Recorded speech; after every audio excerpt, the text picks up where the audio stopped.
Hey, so you like the spring stages in Sonic games? No? Oh, well, I've got bad news for you. I've also got bad news for Amy, because when we go up here... Oh no, it's Metal Sonic! He's in this game. This is where he was introduced, and he's kidnapped Amy. Oh no.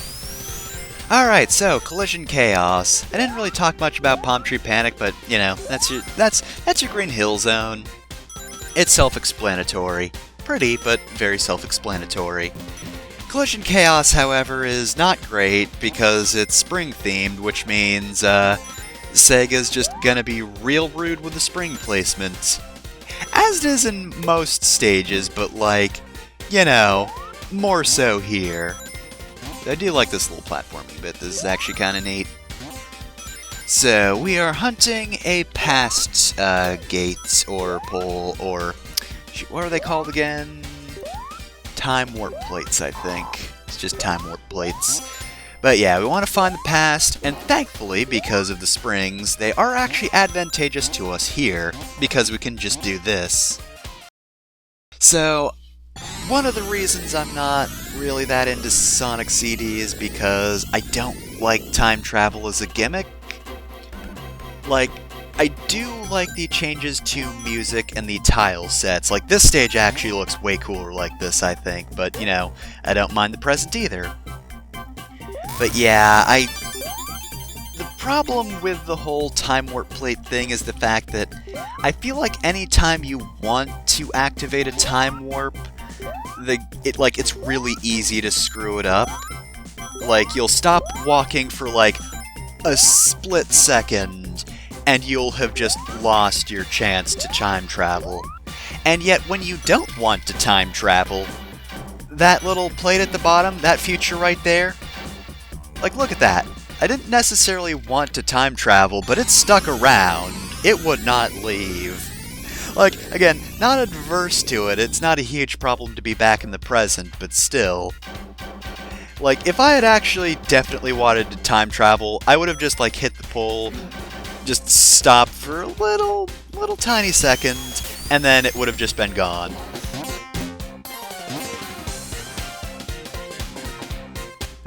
So yeah, the other problem, I think, is the fact that I'm not actually huge on the robot generator gimmick either. Sonic stages, I don't think are necessarily made for exploring, at least the early 2D ones. Like, these games have split paths more because you're supposed to just, like, roll with whatever you do.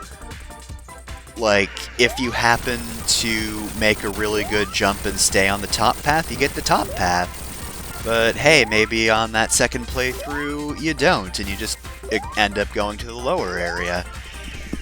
So, you know, you get a bit of discovery, like, from playthrough to playthrough when you discover new routes you might not have gone through before, but I feel like any time a Sonic game, like, really wants me to go out of my way to find specific things in a stage, it's not the best idea. Like, Sonic 3's special stage rings aren't bad because they're frequent enough where, you know, at least in the earlier stages, you can take a different path and still find some rings. Maybe not as much so in the later stages, I think they're a little too well hidden in those cases, but then you have cases like this game where you had to find the robot generator, or Sonic Advance 2 where you have to find specific special stage rings, or Sonic Advance 3 where you have to find Chow. Now granted, at least you don't have to collect all the Chow in a single run, but still.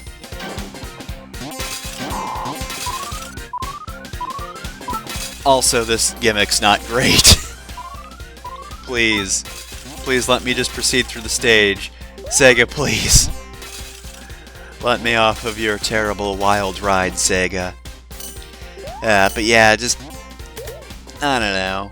I think the changes in aesthetics typically work best between acts. Plus, you know, I actually really like the Bad Future aesthetic as well. And, like, they really don't want you going to the Bad Future. The Bad Future's a punishment, but, like, I don't know, I think, like, the way every zone is just torn apart and ruined actually looks pretty cool. And the music that accompanies it is always just so dire, but, like, really kinda catchy. The good futures are alright, at least. I'm not gonna say, like, the good futures are out and out bad or anything. You know, there's certainly a sense of, like, there's actually accomplishment there. You've made the places better. And that's neat. I will say, though, one good thing is I do actually like the way enemies work, because they're actually fairly plentiful in the past, but some of them degrade over time, so there may be certain ones that are just gone in the present, and then, depending on what future you then get another different amount of enemies. The good future, of course, is fairly clean, and there aren't as many traps, whereas the bad future you've lost, so there are a whole lot of traps and enemies, just to really emphasize how bad off every place is. So, you know, the looking cool part isn't really part of the punishment.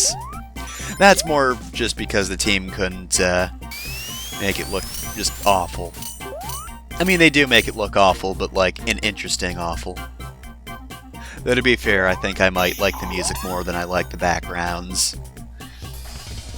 We'll see what this zone looks like in a bad future later, but first we've got a special stage in the normal boss. But yeah, that is kind of neat. Like, there are elements of it I do like. There are certain parts of time travel that I think are neat, but yeah, just because the whole, the actual activation of time travel's a little bit wonky. Oh geez, a whole lot of traps there. And just because,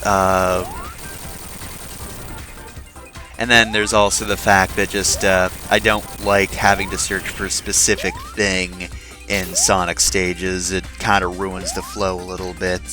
That's why I'm not super big into some of the design choices of that particular mechanic.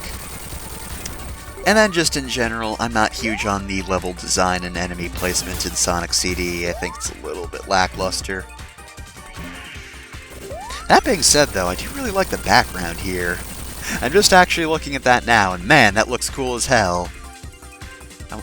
Can this place be an actual zone or round or whatever? That place looked rad, actually.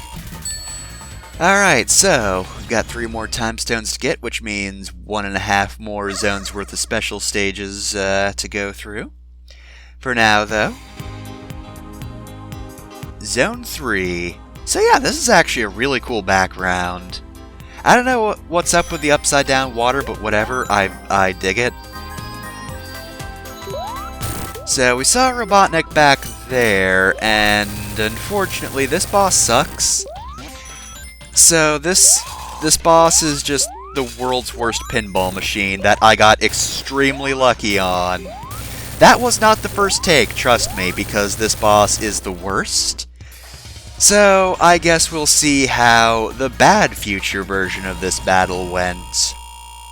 I'm hoping for past me's sake that it also went really well. See, you know what? I like the orange of the water here, but that brown, not as into it. So yeah, maybe the bad future backgrounds aren't always super amazing.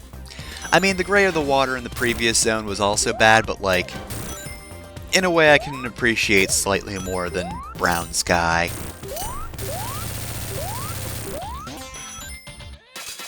Alright, so, Terrible Pinball Table, Act 2. Already we can see that this isn't going great. So, yeah, the bumper physics in this game aren't always ideal, and the way Sonic wraps around slopes, also not great. Alright, so this is already going very poorly. Yeah, I got so lucky in the Good Future run. Again, that could not have possibly been the first take of that, but like, the fact that I managed to get a take that good at all is really good. And, oh man, Robotnik does actually attack you, which, oh god. You can't apparently destroy the shots pretty easily. God, this sucks. Ugh. Even watching this back is the worst. You probably want to save some of those bubbles and see if you can hop off of those. I think that helped me last time, but yeah, this boss is bad and I don't like it. That's this episode done. See you next time for a hopefully better zone.